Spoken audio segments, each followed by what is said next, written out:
I thank the member for Fremantle. The question is the motion be agreed to. Give the call to the member for Ryan. Thank you, Mr Deputy Speaker.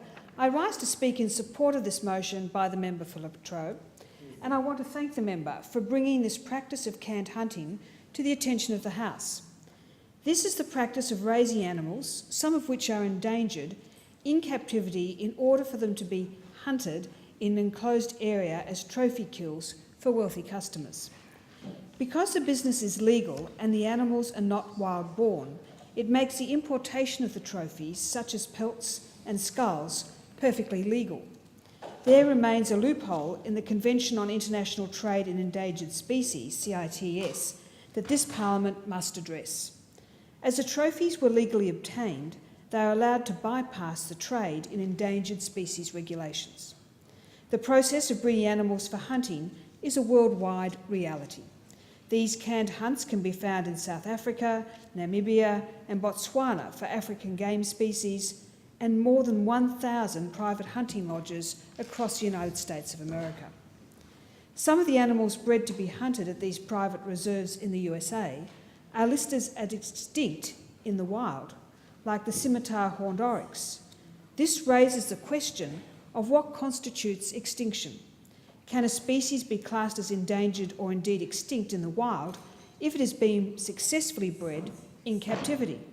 And if it can be bred in captivity, surely it is incumbent upon us to propagate the species back to the wild, not hunt it in purpose-built reserves. Mr Deputy Speaker, I feel it's important to make the distinction between hunting and canned hunting, and between hunting as a sport and shooting in order to cull animals that are pests in our environment. In Australia, hunters provide a valuable service for farmers and conservation efforts alike.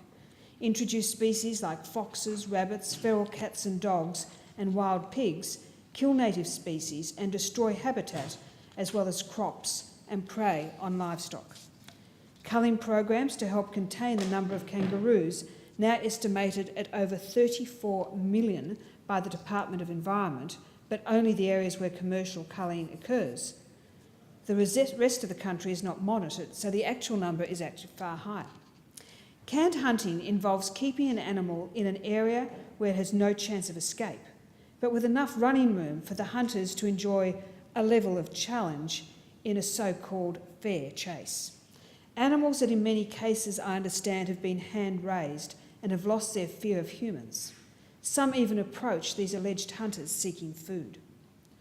Whilst I was never a supporter, hunting used to be about skill, patience and the ability to overcome the natural obstacles. But this is not hunting that serves any purpose.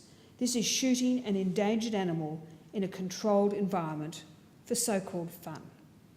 Mr Deputy Speaker, as this practice is carried out beyond our borders and outside of our laws, what can we do to help end this sport and the trade in trophies that flows from it? The obvious answer is to amend the existing Convention on International Trade in Endangered Species so that no distinction is made as to the source of the trophy. Wild or canned hunting of an endangered species must be listed as equally unacceptable. Can you imagine the difference to wild populations if the numbers of animals bred for this sport were released? That could be enough to bring some species back from the brink of extinction. Frankly, Mr Deputy Speaker, I call this sport un-Australian. Australians pride themselves on living by the creed of a fair go. Where is the fair go for these animals?